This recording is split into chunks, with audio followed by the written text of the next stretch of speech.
underwater one, the Yonaguni Monument, discovered off Japan, was it 1986? That's the one, off Yonaguni Island. Yeah. And what grabs you immediately, like your notes probably showed, is the scale.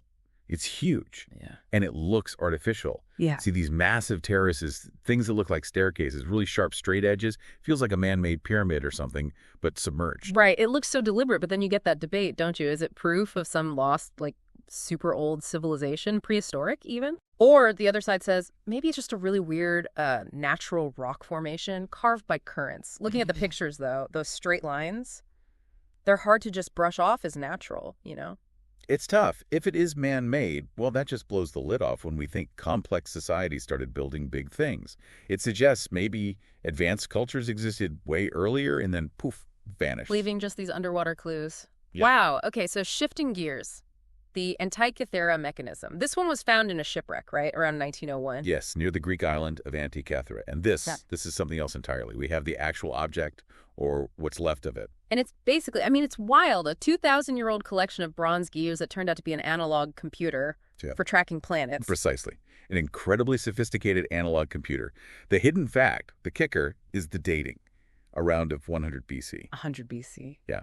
And the complexity is just staggering. Over 30 intricate bronze gears meshing together with a precision. Well, honestly, nothing like it appears again for over 1,000 years. It's like a complex clock mechanism, but ancient. 1,000-year gap? That's mind-boggling. What does that even suggest? Like, did they just figure this out once and then lose the knowledge completely? It certainly raises questions about knowledge transmission, doesn't it? Yeah. Was it an isolated genius, a school of thought that died out? We just don't know. It's a technological outlier. A flash in the pan, yeah. Okay, next. The Baghdad Battery. Found in Iraq, 1930s. This one feels a bit more speculative, maybe. It is more debated, for sure. What we have is a clay jar, maybe 2,000 years old, found near Baghdad. Inside there's a copper cylinder, and within that, an iron rod. Okay.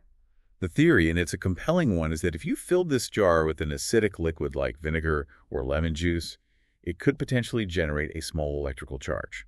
A primitive battery. A battery 2,000 years ago. And the idea, as your notes mentioned, like maybe for electroplating gold onto silver. Or even some kind of, like, medical use. It sounds like science fiction. Well, experiments have shown it can produce a voltage, albeit small.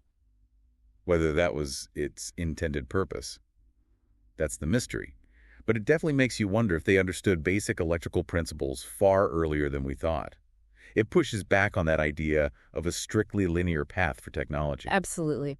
Okay, finally, Göbekli Tepe. Turkey, found relatively recently, the 90s. This one seems to just rewrite the rule book entirely. It really does. The site is staggering. We're talking about massive T-shaped stone pillars arranged in circles dating back roughly 12,000 years. 12,000? That's older than Stonehenge, older than the Egyptian pyramids by a lot. By millennia. And here's the truly revolutionary part, the detail that changes everything. It was built by people who were, as far as we can tell, hunter-gatherers. Before the invention of agriculture, before settled villages as we usually think of them. Wait, hunter-gatherers built this huge, complex site with massive carved stones. Some have animals carved on them, right? Yes, intricate carvings of animals, symbols.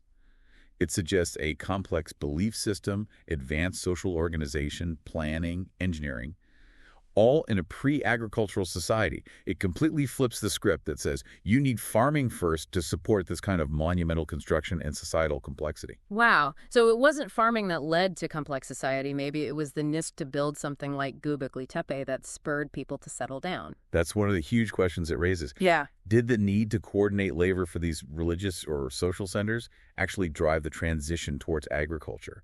It's a profound shift in thinking. So looking back at all four, Yonaguni, Antikythera, Baghdad,